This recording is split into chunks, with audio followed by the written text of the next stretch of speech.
Bun găsit la Ziua se apropie! Ziua Internațională de Comemorare a Victimelor Holocaustului este ziua de 27 ianuarie din fiecare an.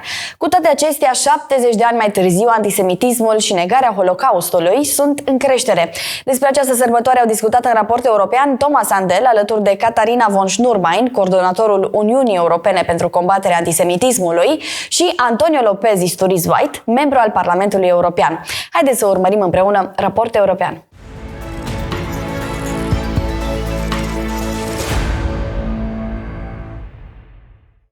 2 months ago, the first EU-Israel Council meeting took place here in Brussels. Does this mean that we are now in a new renaissance for the European-Israel relations? We will talk about this today with our host, our guest, the member of the European Parliament, Bert-Jan Ruissen, Vice President of the Delegation of the European Parliament Relations with Israel. Welcome, Mr. Ruissen. Thank you. And of course, with Thomas Sendel from the European Coalition for Israel. Welcome back, Thomas. Thank you. Mr. Ruissen, first of all, it's a pleasure to have you back in the European Report program because you are one of the most prominent members of the European Parliament to speak and to talk about the European Union-Israel relations.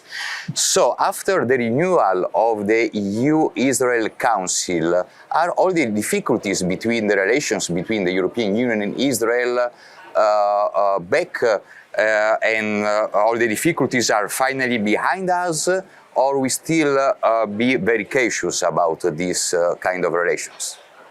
Well, thank you, and first of all, thank you also for having me again in your program.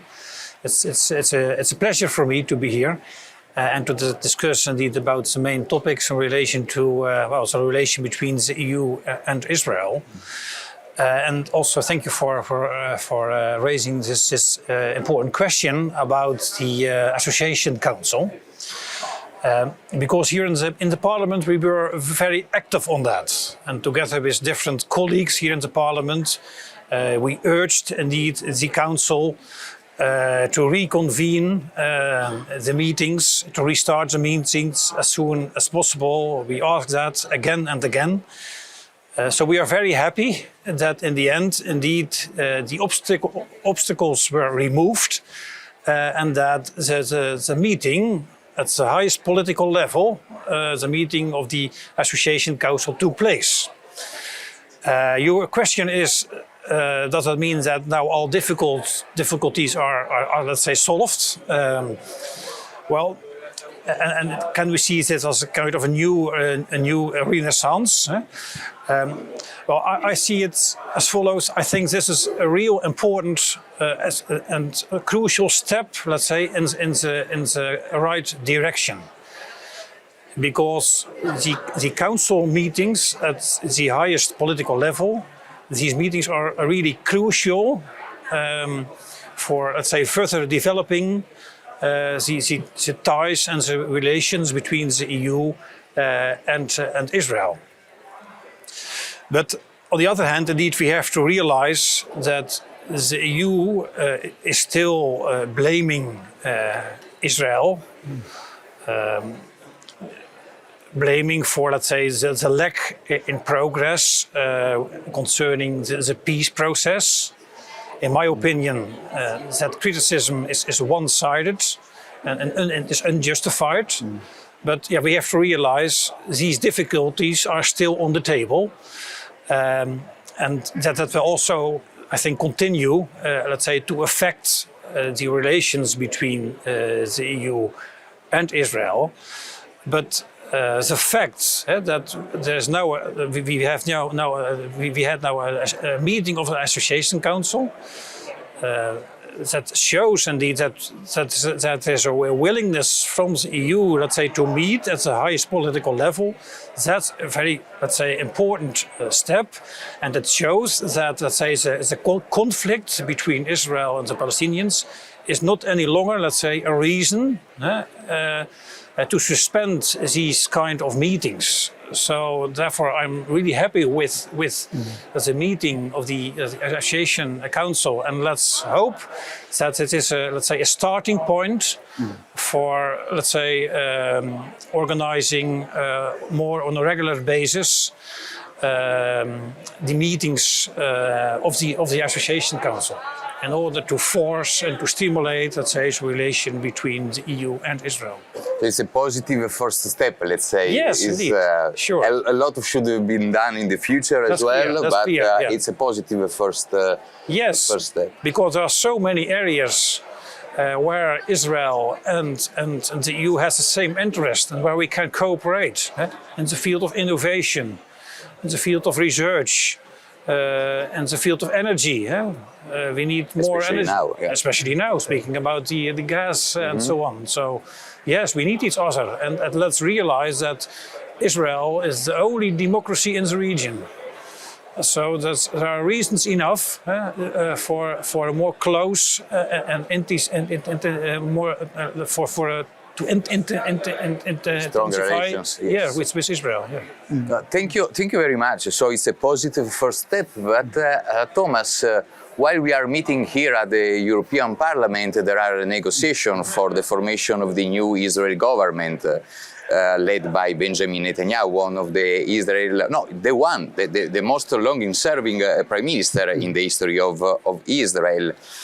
There are some already red flags risen by someone for his appointment, etc. What do you think should be the EU's lines towards the new government of Israel? Should the EU raise the voice, or should, in any case, collaborate with Israel? Well, thank you again. It's good to be in such good company, and thank you, Bert-Jan, for all your great work that you are doing to promote EU-Israel relations. I'd like to say a few words also about the EU Association Council, if I may, and then come back to the question. Next year will mark two very important anniversaries, which are of relevance also here in this building. One is obviously the 75th anniversary of the Israeli independence.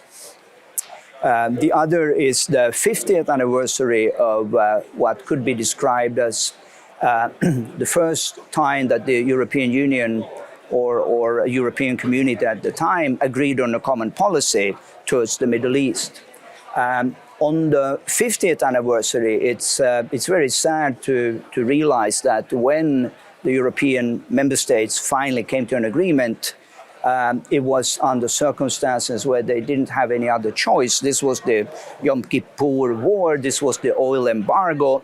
So very, very quickly, as an only way of avoiding an economic crisis in Europe, they said, well, let's throw Israel under the bus, and let's see to our self-interest. And I think this is the starting point when it comes to EU relations towards Israel, and it's a very sad and unfortunate way of starting relations. The second point is to look at the 75th anniversary. When we and Bert-Jan can attest that the 27th of January is a very important date in this parliament. It's the Holocaust Remembrance Day.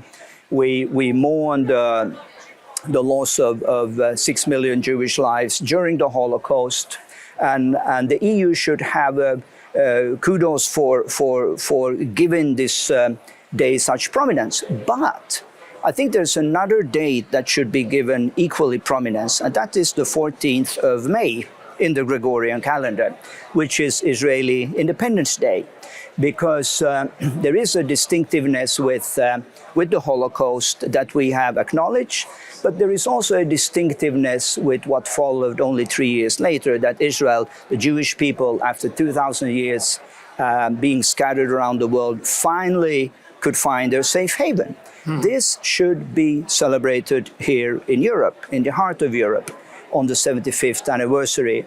So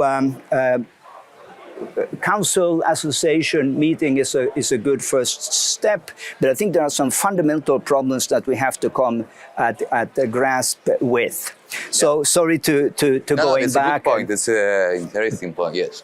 But looking at the current government again, I think this is of course part of a general trend in the Western world. If you want to call it populist movements gaining more political ground. What is important here to note is that there was no outcry in Brussels or elsewhere when in the previous government there were very radical Islamist parties part of the government coalition, which had policies which would be in contradiction with EU, so-called European values. But no one raised a finger, no one saw any reason to be concerned. So I think this government is in no way more radicalized than the previous one. And I think the Prime Minister Netanyahu, as you mentioned, is known for keeping his people very much under his authority. So I don't see any reason why the EU should be even more concerned that they have always been. So regardless of government, they have always had their conditions, I think this new government should be evaluated based on policies, not on personalities. It's a good comparison between someone already blaming the new Netanyahu government without this took already place, was already into place, but almost no one criticized the past government where there were some reason of concerns. Why the European Union didn't blame the past Israeli government when there were some party they were very close to Islamist factions?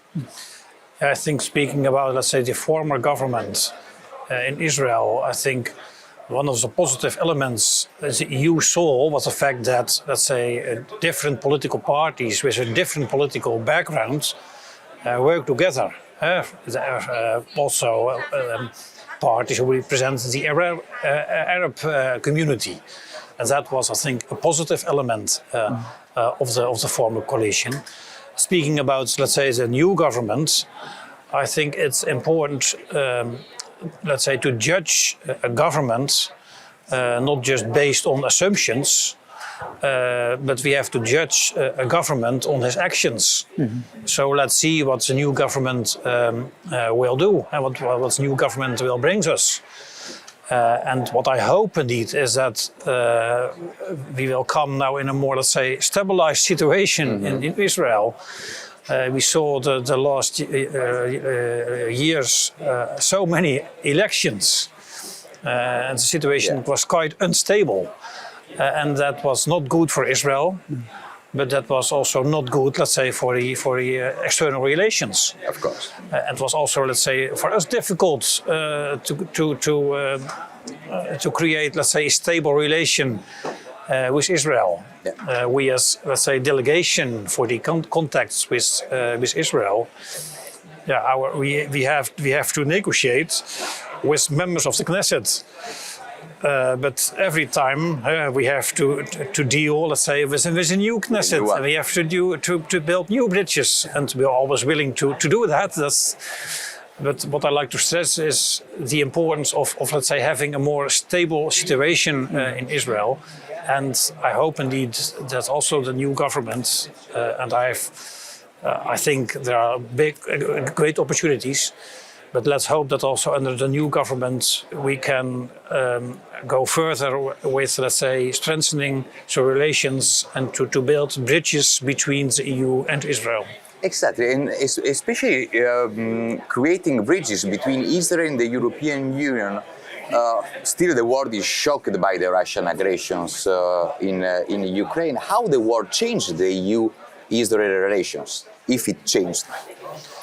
I don't have the impression that the war in Ukraine affected, let's say, our relations with Israel in a negative way. On one hand, indeed, I saw some criticism because Israel still has ties and relations with the Russians. On the other hand, what we saw is that Israel provided a lot of support for the Ukrainians, humanitarian aid and so on. Yeah. And well, for some countries, it's quite, let's say, easy to take a clear stance about the situation. We have to realize that for Israel, the situation is more complex. We have to take into account the historical backgrounds. We have to take into account the specific interests. We have also to take into account the regional security situation in the Middle East. In order, before we, let's say, judge Israel, let's say, too easy in their well position and thinking and considering about what's the right position as for Israel in this conflict. Yeah, thank you. You want to comment on this? How it changed the? Yes, it's true. There has been criticism, and I think there are concerns, of course, inside Israel. One would like to do more. One would like to help, but as Bert-Jan is pointing out, this is also a situation which, I mean, we have to remember that Israel is not Sweden, it's not Belgium. They live under an existential threat, which in the last few years gotten even worse. Why did it get worse? Because the international community, including the US and the Europeans, withdrew from Syria.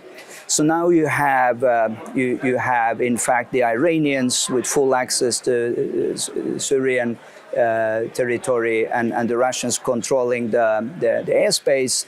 And of course, the Israelis are balancing on a sharp edge. How can they, on the one hand, show their solidarity with the Ukrainians? How can they, on the other hand, look after their security interests? Mm-hmm. And I think the word that comes to mind for me is reciprocity. So if there was, looking back at the last 75 years, and we could say any time that Israel was in danger, the international community was there to support them. If this was the case, I think Israel would look differently at the current situation in Ukraine. But we know war after war after war, Israel, at the end of the day, had to stand up for themselves. And I think this is very deep in the Israeli psyche, and you don't leave anything to chance. Having said this, we also have to take into account that there are many other democracies in the world who have taken more or less distanced themselves from the conflict. I think that is regrettable, but that is a fact. We're looking at India and other countries in the region. So Israel is not the only country to have taken also their national self-interest into account. That's a good point. Thank you very much, Thomas. So, moving from war to peace, the European Union always has been the place of the peace, while the Middle East always the place of unstable areas, unstable regions, and many conflicts, actually.